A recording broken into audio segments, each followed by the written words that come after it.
a 4-game losing streak. We're here on Good Morning Football at NFL Films on a Thursday morning, counting down to kickoff to Week 7. Broncos, Cardinals in the desert. Mike Garafolo, Mike Robinson of GMFB Weekend kicking it. Thanks, guys, for welcoming me into your digs. You're the best. Anytime. It's not like you don't have the room here. Yes, plenty of space. You guys are short on space. We haven't got really, a little elbow space. Unbelievable. We haven't really explored the space of this. We hit the couches over there. We're maybe going to light the fire this weekend, supposedly. It's not cold enough. It's not fully operational. They say that it is, but I've never seen it. No, it is. It's operational. Just don't have any windows, so don't put your hand in there. You'll get burnt. Well, how do you make s'mores if there's windows? That's all I wanted. Where's it being exhausted to? Why are you asking? Why is that your question? Don't even talk about that. Let's just keep it moving. Bart Scott here. Love that you're joining us on the show, talking all things NFL, talking Week 7 slate of action. But let's start with Omar Ruiz and the lead block. Come on, Mike Rob. Lead block. Let's go. Let's bring in Omar Ruiz. He's in Glendale, smiling as it looks like the sun is finally out there. I think we got to put a light on him. At State Farm Stadium. So, Omar, both teams are struggling to start the season. Both teams also struggling with injuries. What's the latest? Well, I think the struggles of both of these teams can be attributed to a banged-up offensive line. No different tonight for the Cardinals. Starting guard Mike Iupati won't play with a back injury. Fellow starting guard Justin Pugh has a broken hand. He's going to try to play, but won't know until he tests that hand out before the game. For the Broncos, they'll play for the first time without starting guard Ron Leary, who tore his Achilles on Sunday. He's out for the season. Tackle Jared Valdir won't play again with that knee injury. So as both teams look to get the running games going, might be a little more of a challenge. A couple other big names for the Broncos who won't play. Shane Ray on the defensive end, as well as Adam Pac-Man Jones out as well.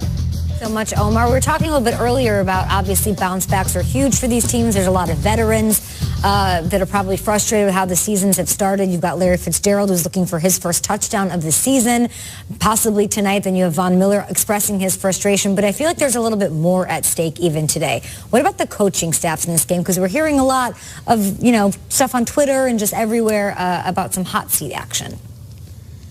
Well, you heard John Elway say that they have to play, the Broncos have to play tonight like they're fighting for their lives, because they are.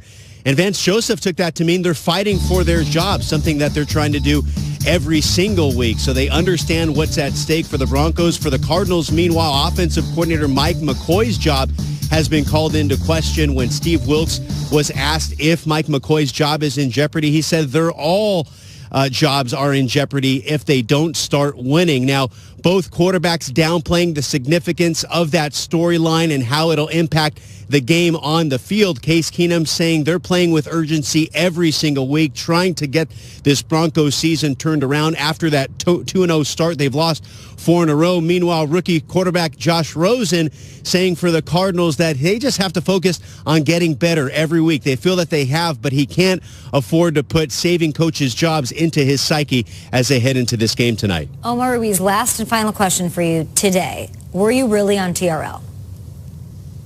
Of course, back in the summer of 2000, first time as an adult in New York City. I'm walking around Times Square. I stumble into this line. I'm like, what's this all about? They said it's the line for TRL, and of course that's the heyday.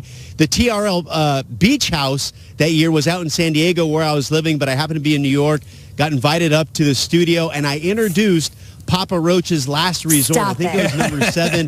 No, you didn't. Yeah. You remember that? You remember that song, right? So I'm from Sacramento. They're from Vacaville. So I tied that into the introduction. And just to, put things in perspective, this is back when Adam Carolla and Jimmy Kimmel were first trying to promote the Man Show. Yep. If you remember that. Mm-hmm. So they were the guests on that show. It was a lot of fun being in Times Square, especially after being, my friends and I, we'd always place ourselves right in the shot on the beach for that beach house so we could wave to the camera on that wide shot. But then to be in the studio was a thrill. So seeing you guys do that yesterday was so much fun. Had to make a comment about that. You've got to write a book, reliving those glory days. You've got to write a book. You've been everywhere and done everything. We appreciate you. He's Forrest Gump. Yeah. It's a very Forrest Gumpian experience, I'll tell you that. All right, we love having you. You're live in Glendale, bringing us the goods ahead of